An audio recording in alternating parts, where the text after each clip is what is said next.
All right, what's up YouTube? This is Fossil Fool coming at you from Emeryville. I'm feeling pretty pumped because I've been working on making my electric platform more and more streamlined and easy to use, dependable, reliable. And we are now getting ready for what should be a really satisfying test. So the boat's going to be in a relatively lightweight condition. I'm hoping to get up on plane, which would be in the 10 to 15 miles per hour range. I'm not sure if that's going to happen.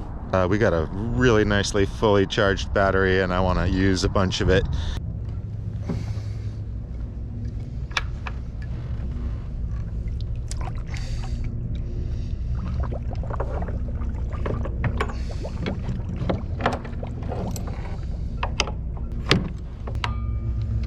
Lines up pretty good. Let's give this thing a usage here.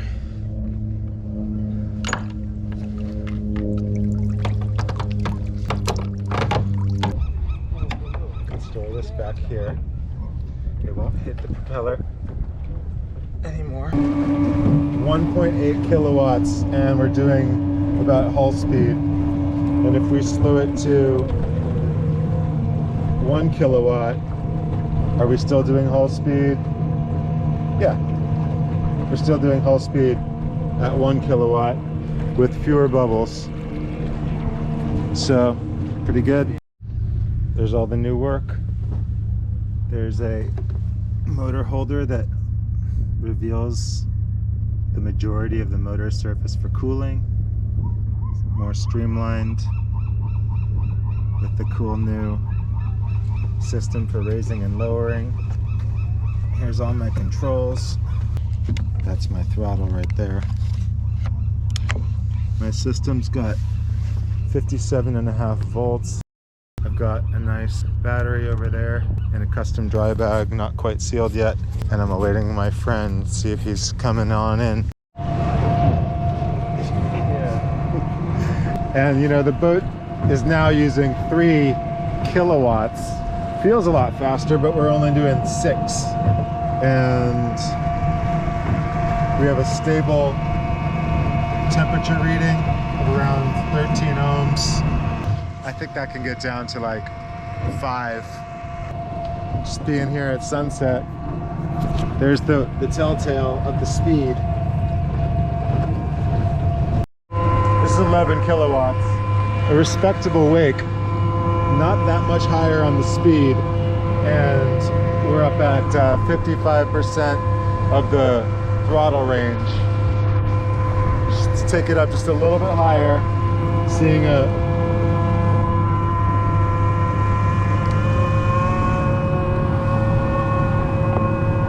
13.5 kilowatts.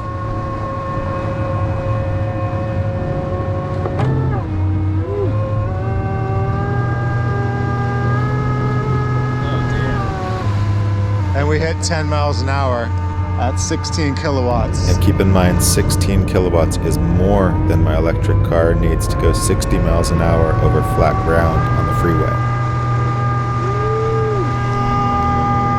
10 miles an hour. And that sounded like a battery that didn't like to work that hard. What did you hear? Well, what I felt was like I didn't. Did you cut motor or did it cut it? No, it cut. Let's see, how long were we up at that speed? The video will reveal. And now so this.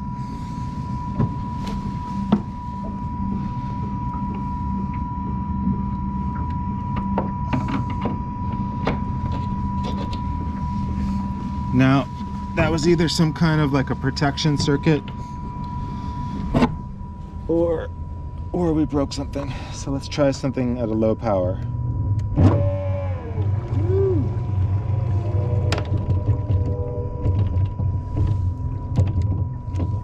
All right, this is what the ESC that blew looks like. It's pretty chunky.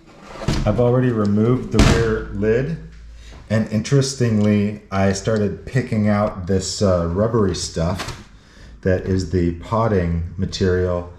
And then I was starting to work in that area where the blue wire is, and I yanked it and I stopped because I thought, well, this thing's definitely a goner now.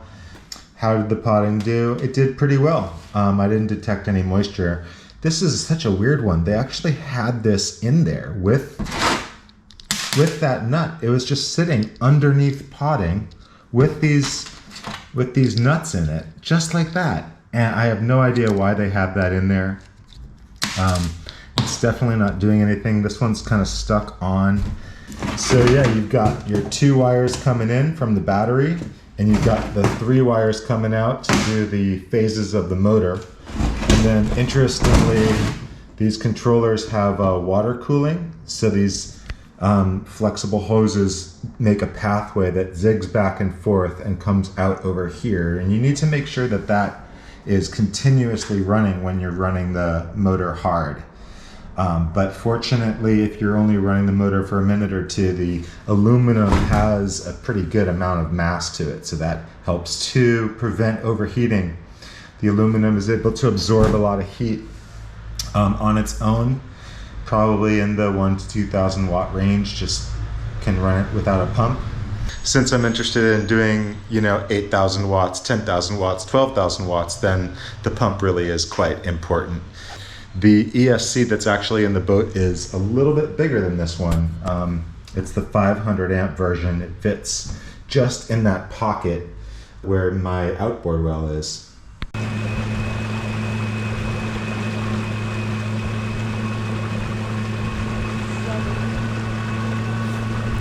Getting back into testing here after replacing the blown speed controller from that Emeryville test. Here we are in Montezuma Slough trying to explore wattage ranges in the 7,000 to 10,000 range, spending a bunch of time there and really trying to observe whether or not the temperature of the motor is stable at those different ranges. So what I've been able to conclude is that up to about 7 is within the motor's ability to cool itself, and then between 7 and 10,000 you can do it for a certain amount of time before thermistor reading starts to read below 1, like down near half an ohm. I'm not going to push it further than that. So then the interesting question is, what can you do within that 7,000 range? So what do you think? Is this planing? My boat weighs about 350 pounds, more with the battery and the motor, probably more like 430 with the battery and the motor. So are we planing on this 430 pound 17 foot skiff for 7,500 watts?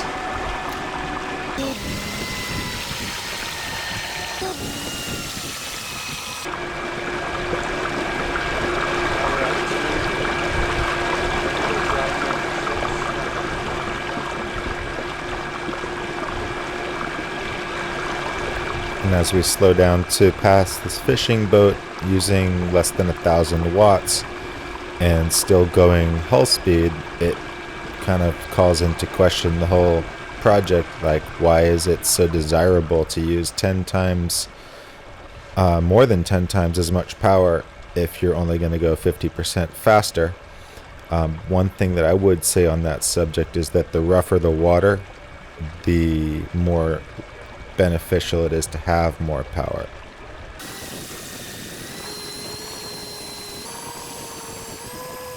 Now up at about 9,000 watts, and this pretty well looks like planing to me, really riding in a nice little pocket. If you listen closely, you will hear a sound that sounds like skipping ahead, and I think that's ventilation still happening at the propeller.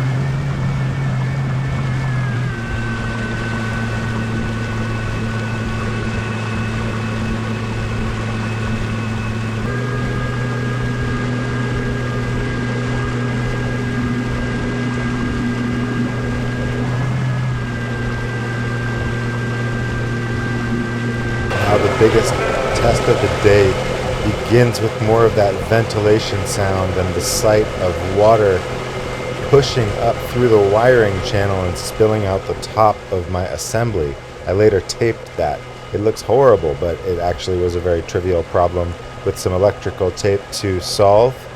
And I'm barely enjoying this 12 kilowatt test, which I never ended up repeating because I'm moving around the boat so much, fiddling with my controls and such. But yeah, this is 12,000 watts sustained. Wow. It looks like something broke, but really the throttle just slipped out of my finger. And since this test, I've put a lot of time into throttle integrations with the tiller. We'll see. That's one of the goals of today, is to see how it is rolling across sand. Because normally I'm rolling on hard surface.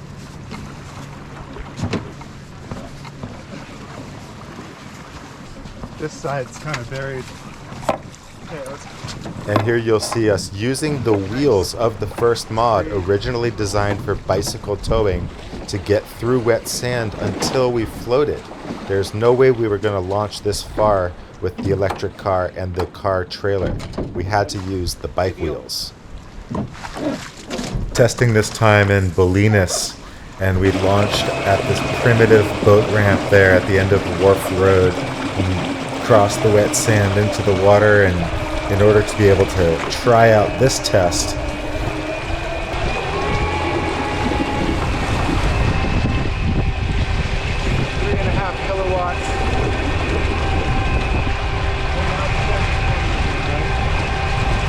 we're going with a double reef in the balanced lug.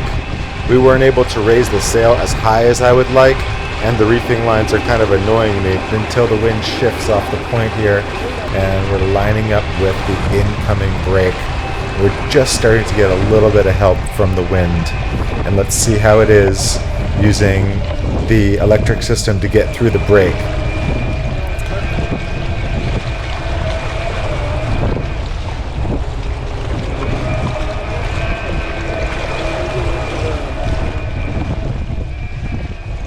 Trying to study the timing to see if there's a good time to punch it, because of course the waves come in sets. This sort of was in the middle of a mild set.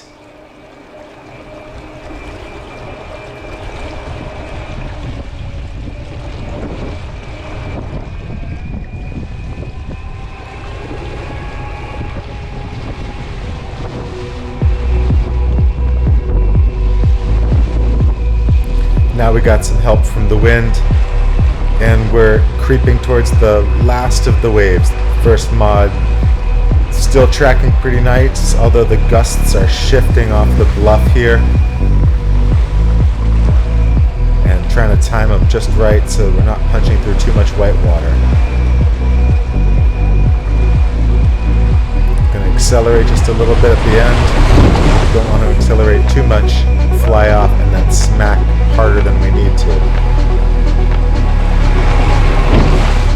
Now with the last wave facing us down, I turn toward it and give it a little extra on the electric motor.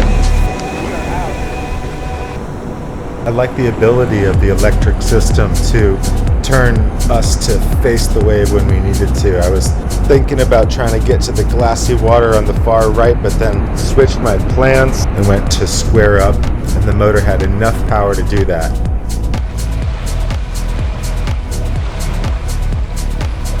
As we approached this test in Bolinas, I was excited about the concept of a motor sailing high-performance electric outboard, where I would use this electric outboard in place of my rudder on days that I felt like motor sailing. So as you can see, there's no white rudder like there normally would be in the main gudgeons of the first mod.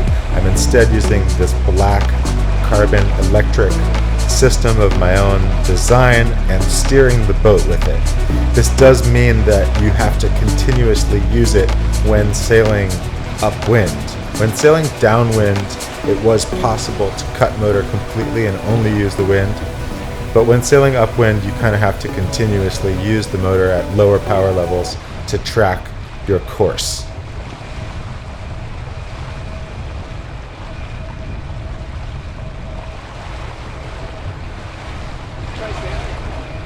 Nick asks for a complete sailing test with no throttle, so here's what that looks like.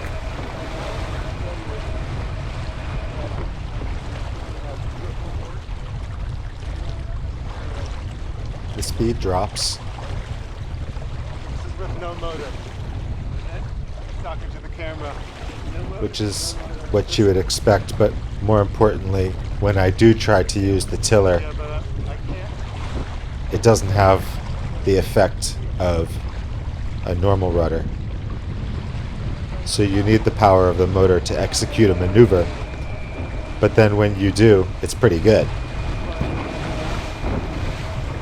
The motor has plenty of power to bring the bow through the wind, as you'll see, and the only issue is that the bridle is catching on the mechanisms of my smart tiller. I might have to find another location for the throttle besides being on the tiller, and that would be the third location I've tried, in addition to just holding it.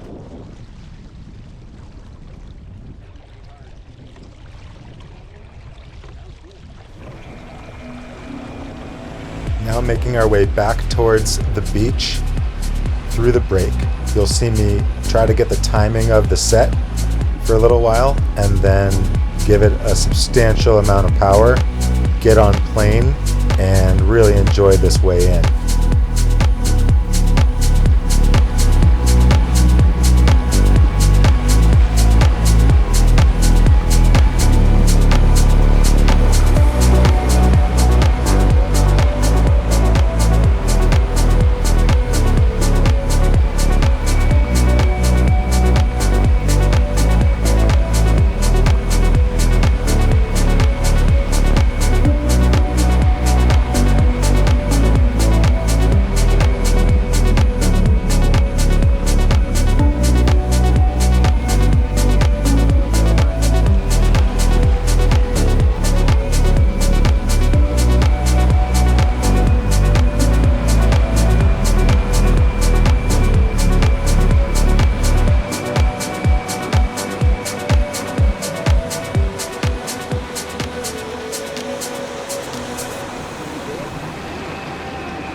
You like it? With the throttle now on the tiller, it's longer, and my raising and lowering system doesn't work quite as well. There's also some misfires. Probably going to rethink that or put a big kill switch somewhere. When you're using it on the tiller, it works great. Oh, looks homemade. Yep. Thank you. Ah, you guys make it? Yep. Hell yeah. Thanks. Is the mast and boom PVC? Carbon fiber. Carbon fiber, okay.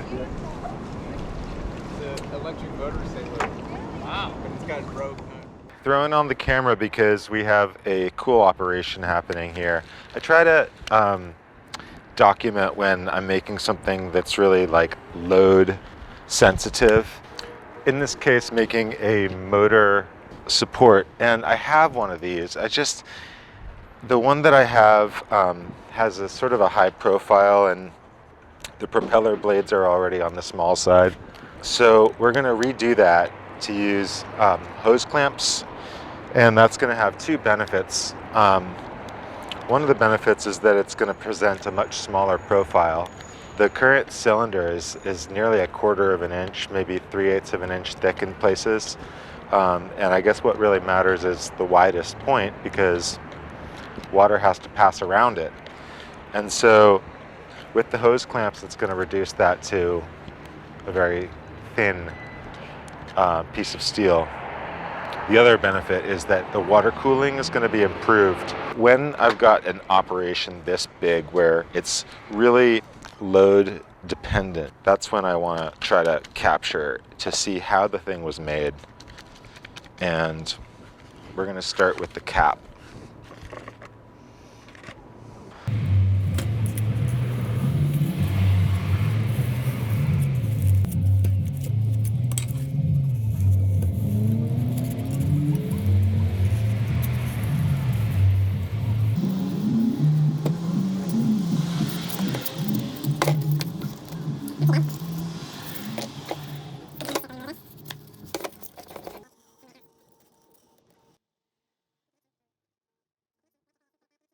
Close to the hole because otherwise it'll interfere with the hot wire.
we're going to start with the cap.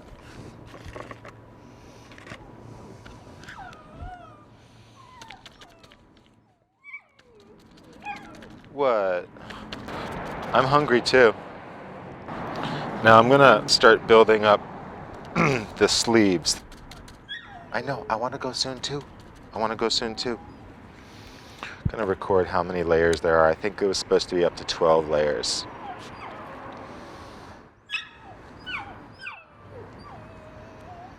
Cairo, you're ruining the footage.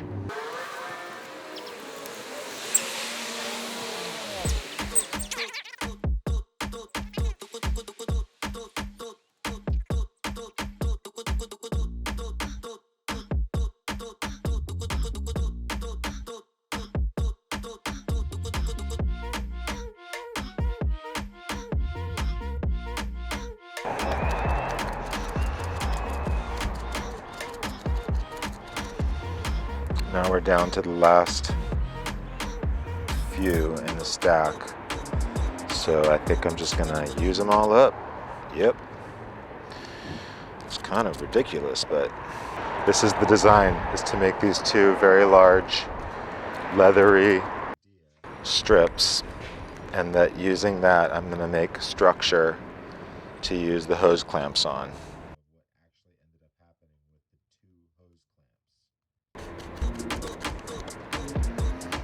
See how long it takes to build up these parts.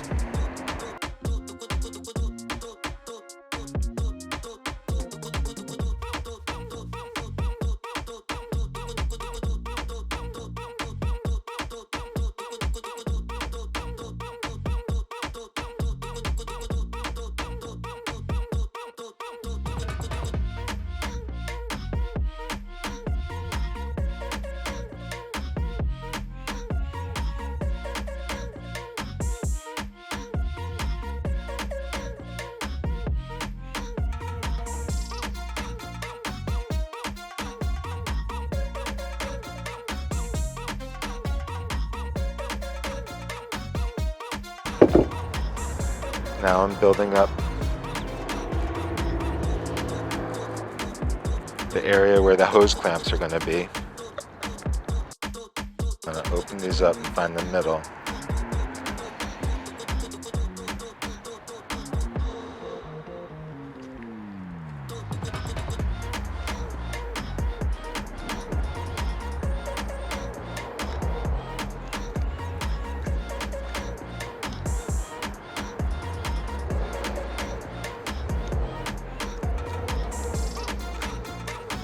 Squeezing the middle to the form.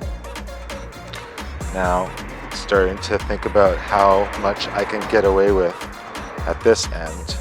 And by get away with, all I mean is spreading out that sleeving to a wide circle.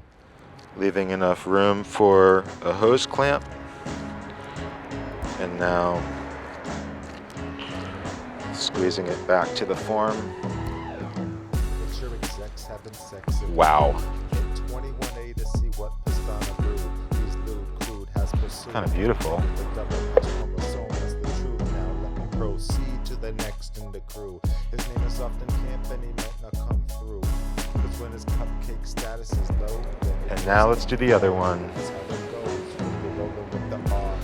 Just find the middle. Rock the bike into your party. Came to prove you right.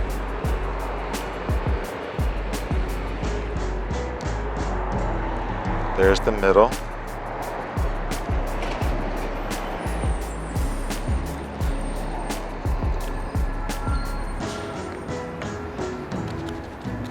Always making sure that the forms are wet with epoxy so that there's no voids, no places where air bubbles are gonna form. Soaking it into the wood. You can see it's a two-part form there. It's got wood and foam. The foam is gonna get removed, the wood is gonna stay.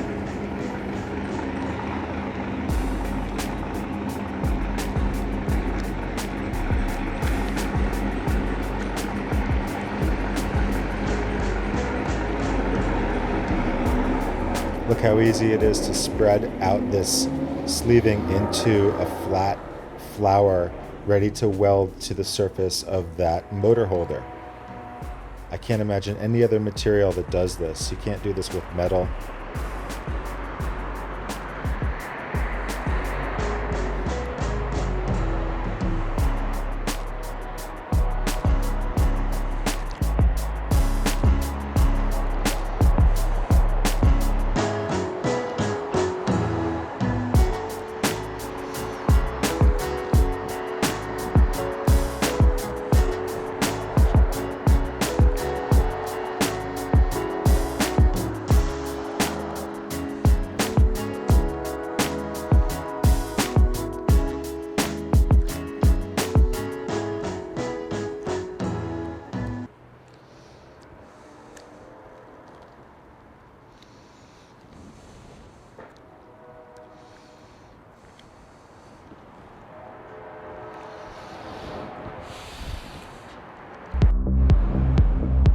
I think it looks really sweet.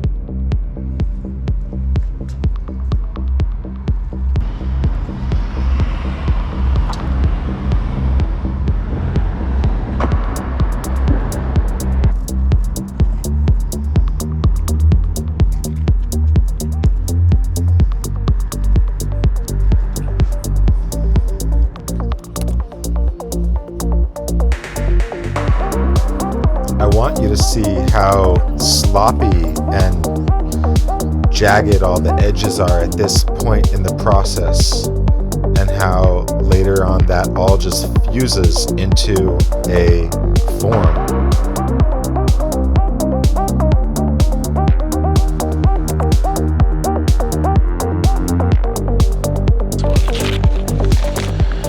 Set myself up for another morning demolding.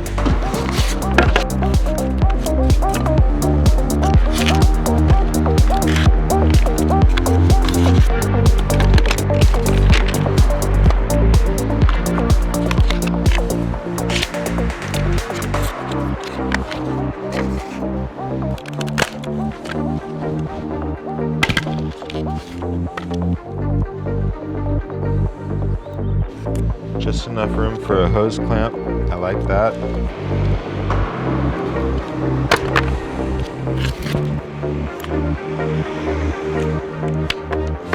The motor shell that's in here is a damaged one. I think the best time to do a demolding is when the thing has really fully cured, if you want it to be perfect.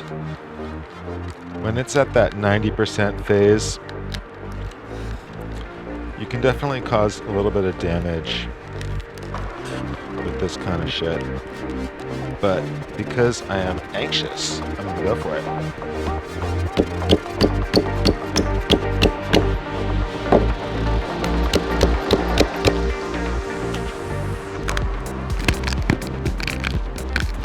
Okay. The main part is off.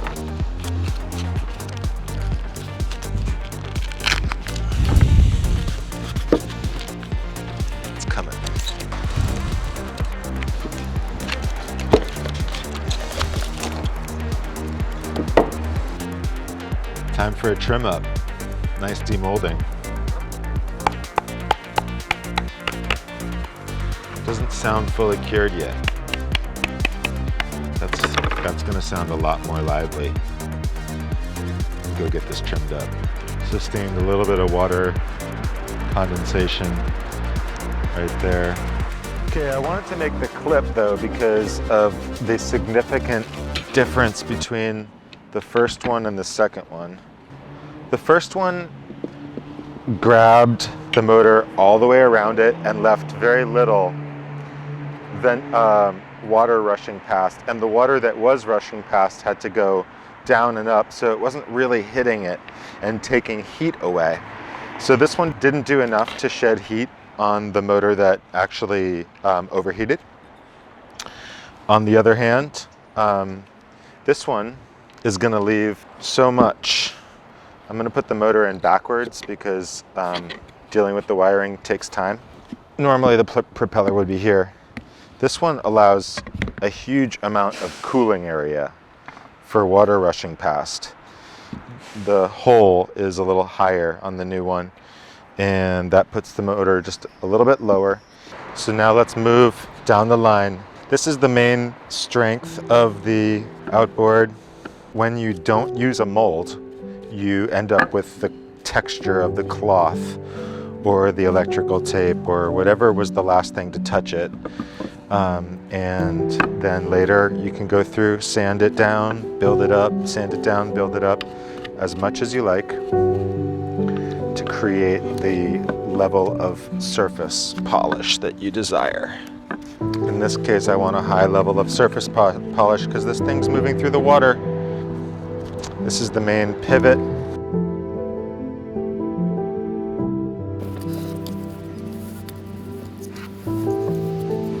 I'm doing this in full sun because I'd like to get in one more work session later on today.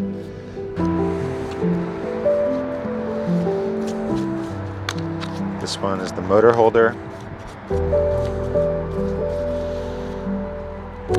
This one is a very important one from the point of view of drag. It's the widest thing that's moving through the water.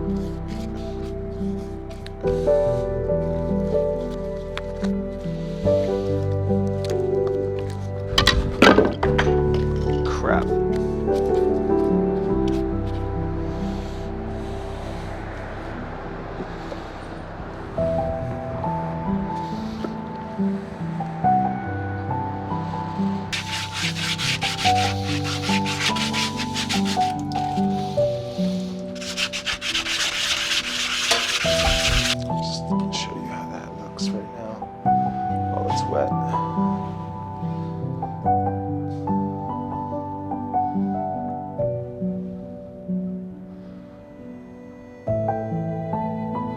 Tried to reduce the wetted surface this time, so this portion is now missing, which should reduce the wetted surface, but it does look like a pretty chunky wetted surface in here. So, you know, I might want to even try one more time. Okay, this is my jig for tuning the propeller. This is how I'm seeing which is the heaviest, and it's this one.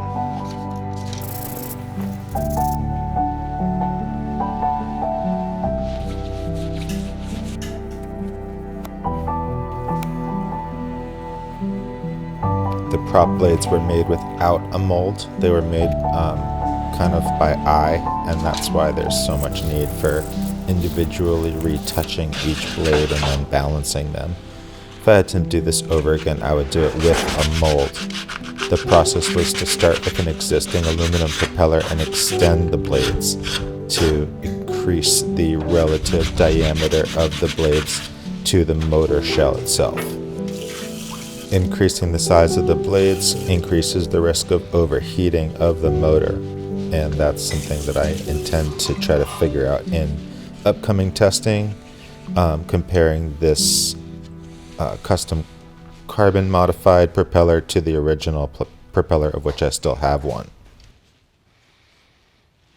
Okay, I thought I'd put this all back together in the correct order and talk through it as I do, and take some weights as well in this beautiful light here and with the dew falling down. This is the main spine of the system. Just over 2.5 pounds for this piece, and then listen to how it sounds. Like, the sound that a part makes is always a really good indication in my experience of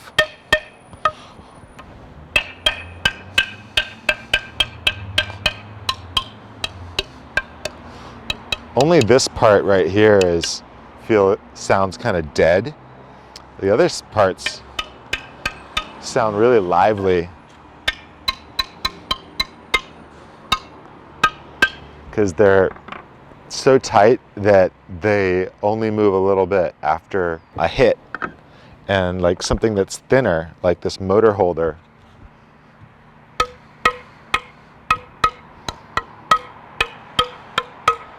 making a lower sound because it's thinner where I'm hitting it. There's the kind of like the thickest part of it.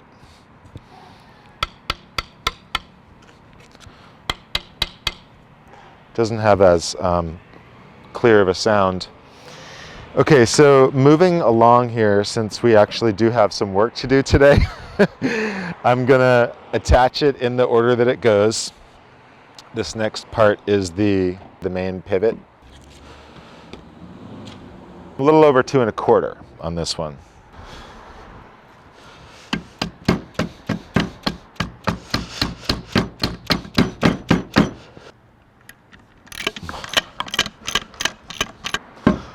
Let's get the lower one on.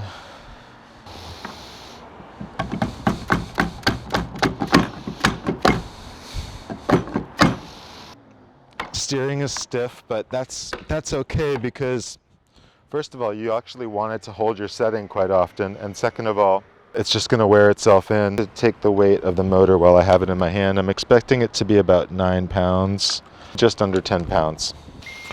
Okay, so now I've got to feed these through one at a time, and I'm going to start with the smallest one this time.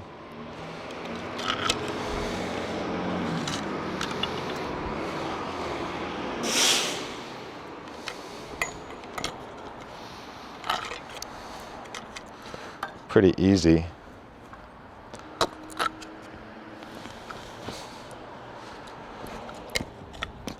Okay, now the crux one, did I make the thing too narrow is the question.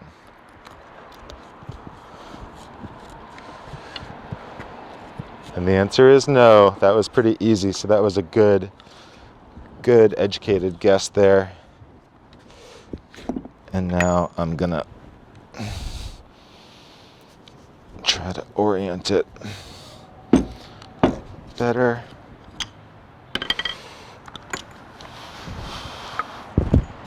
I heard that braiding the wires is actually good for performance, so I'm not gonna try too hard to unbraid them.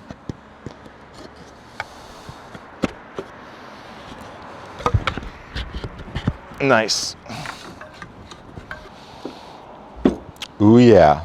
Is it hose clamp time? Now let's get this hose clamp body right where we want it.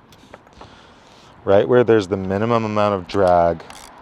These are stainless steel hose clamps. Right now the whole thing's being held on by a single hose clamp. What would it look like with two? With two it would look like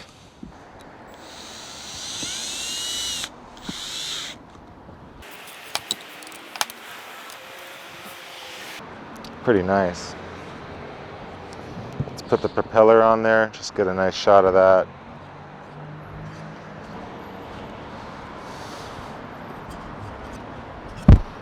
Pretty nice. Probably gonna take everything off and try to clean it because this crud. What is that stuff? It's like it's exploded hot something that I then cooled down by dumping the water on. Pure motoring for about 45 minutes upwind, and we were doing fine. The boat was probably using only about 1500 watts. I was, pacing it because it was quite a distance. It was wet. We were motoring upwind into wind waves, and we were soaking wet. My dog was wet. Matt's dog was wet. I'm sure this compartment was wet. Oh man. Look, it exploded. The switch exploded. This is aluminum. These pieces that I've been pulling out of this compartment are actually aluminum that was molten. Oh, gnarly! It exploded. Ooh, what happened? Ooh, no. That does not inspire confidence. And what about damage to the first mod? The damage to the first mod looks like it's only cosmetic. I'm just seeing some burn marks down here on the bottom of this outboard well.